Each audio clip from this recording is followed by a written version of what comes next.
जनसुराज के संस्थापक प्रशांत किशोर ने भाजपा प्रदेश अध्यक्ष दिलीप जायसवाल द्वारा लगाए गए आरोपों पर पलटवार करते हुए कहा कि उन्होंने खुद भाजपा नेताओं को सोशल मीडिया का ज्ञान सिखाया है और अब वही लोग उन पर निराधार आरोप लगा रहे हैं। बैकुंठपुर में पत्रकारों से बात करते हुए पीके ने कहा कि दिलीप जायसवाल के जिन आरोपों की बात हो रही है वो एक ऐसे फेसबुक ग्रुप से जुड़ी है जिसे भाजपा के 2 कार्यकर्ता 2016 से चला रहे हैं। उस ग्रुप में कोई भी पोस्ट कर सकता है। उन्होंने कहा कि अगर भाजपा सरकार को जांच करानी है तो बेहिचक कराए, लेकिन अगर आरोप साबित हुए तो वे राजनीति छोड़ देंगे। साथ ही उन्होंने चुनौती दी कि अगर आरोप झूठे निकले तो दिलीप जायसवाल को बिहार के युवाओं से माफी मांगनी चाहिए।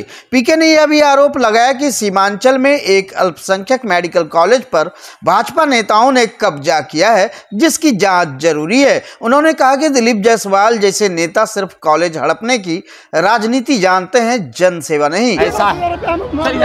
ऐसा है कि इसीलिए आदमी को, जिसको कहते हैं ना नीम हकीम खतरे जान, दिलीप जायसवाल को अपने जीवन में सोशल मीडिया का कुछ आइडिया है नहीं।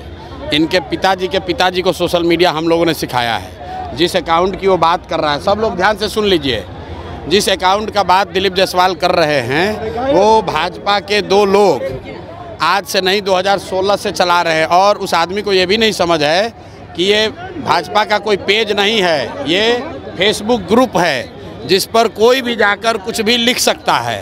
2016 से ये 2 लड़के भाजपा के ये ग्रुप चला रहे हैं। उस पर आरजेडी के लोग भी पोस्ट करते हैं, उस पर जनसुराज के भी लोग पोस्ट कर रहे हैं, भाजपा के लोग भी पोस्ट कर रहे हैं। उनको जो केस किए हैं तो उनको कहिए कि तुम्हारा तो सरकार है ना, तुम जाओ और डीजीपी के साथ जाओ, और उसमें अगर एक भी चीज़ गलत निकल जाएगा तो प्रशांत किशोर राजनीति से संन्यास ले लेगा। लेकिन अगर नहीं निकला तो इसको हाथ जोड़कर दिलीप जायसवाल को पूरे बिहार के युवाओं से माफ़ी मांगना चाहिए।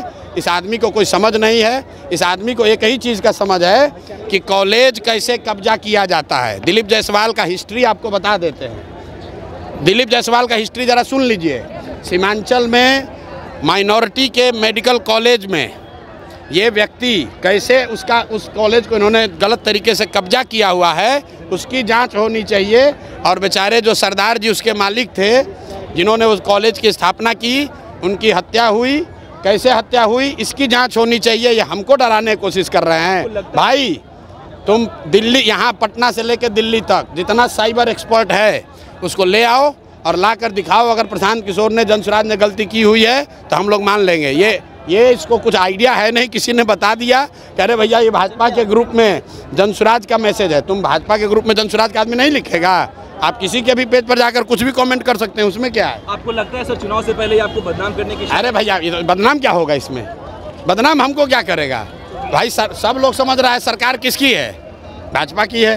तो अगर कोई फेसबुक पेज गलत चल रहा है तो तुम पकड़ लो। दिल्ली में सरकार तुम्हारी है, पटना में सुनिए ना, अरे भाई सरकार किसका है? बिहार और दिल्ली में सरकार किसका है? फेसबुक पेज पर अगर कुछ गलती है तो तुम पकड़ो, अगर है हिम्मत तो। पत्रकार वार्ता काहे कर रहे हो? और साथ में ये भी कह रहे हैं कि जिस कॉलेज को कब्जा करके बैठे हुए हो उसका भी जांच करा लो, अपनी ही सरकार से करा लो कि उस कॉलेज का मालिक कैसे बने हो। अशोक चौधरी ने कहा है कि आपके ऊपर ज्यादा बात नहीं करेंगे, आपको ज्यादा बराबर नहीं बनाएंगे, ज्यादा बात नहीं। ठीक बात है। अशोक चौधरी के लिए कल मैंने कहा कि हम लोग जानते हैं कि नेता दल बदलते हैं, लेकिन अशोक चौधरी बिहार के सर्वदलीय नेता हैं। इनके बाबूजी कांग्रेस में, ये खुद जदयू में, बेटी लोजपा में और दामाद आरएसएस भाजपा में। तो भाई एक ही चीज़ बचा हुआ है, आरजेडी। अब घर में 1-2 और कोई भांजा भगीना होगा, उसको भतीजा को उसको आरजेडी में भी डाल दे। तो ये बिहार की जनता देख रही है कि ये एकमात्र परिवार है जो कि पांचों दल में है। कोई भी किसी दल को वोट दीजिएगा, अशोक चौधरी जी को उसमें लाभ ही लाभ है।